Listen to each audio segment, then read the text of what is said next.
Right then people, so welcome back to another video. In today's video I'm going to be going into how to fit a double DIN stereo or single DIN into a Volkswagen Polo 9N or 9N3. Yeah, it's a super easy process. This is definitely the easiest method. You can go into wiring it into the SIG lighter if you want, but I always do it this way. It's nice and easy to undo if you want to put it back to standard for whatever reason. And yeah, it's just the most straightforward way. So this is my standard radio. It's the old school cassette player type one. So a good place to start is always make sure you've ejected all your CDs if you've got any. Yeah, otherwise it's an absolute nightmare to get them out later. Once you've made sure to do that, you can use these radio ejector keys. You can get them from Halfords or eBay, and you just simply push them in until they click, and then you can pull the radio forward and remove it nice and easy. So if you've got an RCD 200, which are the ones that come in the 9N3, you can do it side by side, so top and bottom, and then pull one side out, and then top and bottom, and pull the other side out. Now once the radio is pulled out of the centre console, it's just a case of disconnecting it.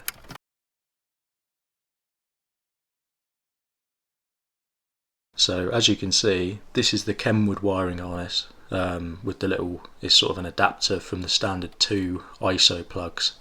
In the 9N you just have these two ISO plugs, but in the 9N3 you have this plug, which is a quad lock plug. So it's sort of like a miniature version of these. So if you have one of these, it's the same process again. You just have to get a quad lock to ISO converter, which is this. So that turns the quad lock into these two plugs that I've got. And then with that adapter you can plug that straight into the stereo's wiring harness, and then straight into the stereo. So if you're bothered about the radio, actually the radio, plugging your antenna in, then you can get these adapters. I'll put one on the screen now. If you've got a 9N or if you've got a 9N3, it'll be something like this. They normally come attached to that little ISO to quad lock adapter that I just showed. So yeah, 9N3 should be covered with that little bit, but the 9N, you'll need one of these. I'll put it on the screen now. So yeah, it just takes the standard radio connector of the car and converts it into the aftermarket style barrel connector. I can't remember the name of it, but yeah, it converts the car's one into the radio's one, so you can plug in your radio.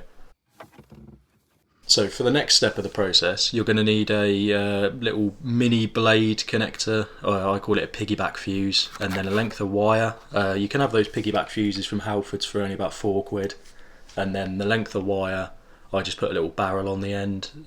So yeah, you want to crimp that length of wire onto the little piggyback fuse, the breakout fuse, and then cover it with two 10 amp fuses, and I'll show you where you plug that into now.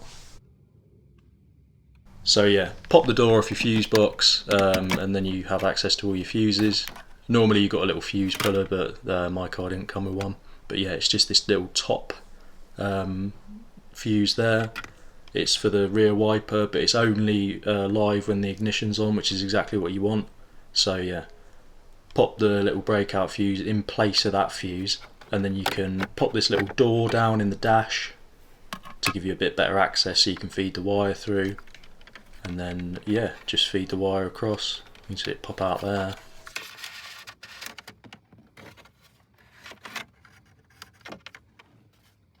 So that's the wire fed through the first stage. You need to eventually get it up to there. So yeah, I've just fed it through to just under the steering column cowl, and I've popped all the trim pieces back in.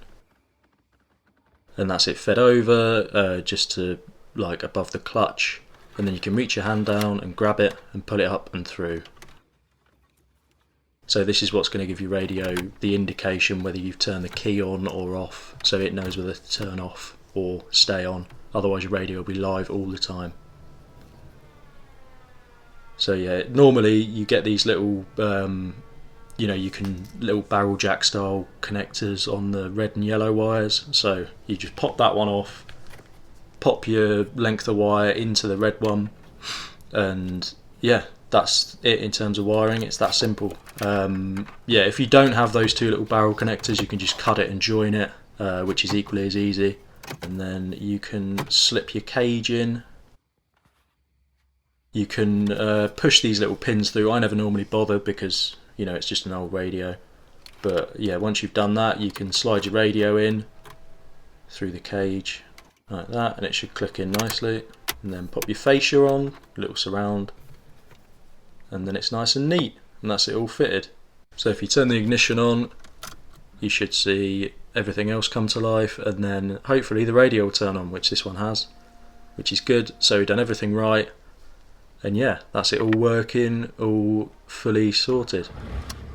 So you can see it only comes to life when I put the key in, so it knows when I put the key in and when I've turned the ignition on.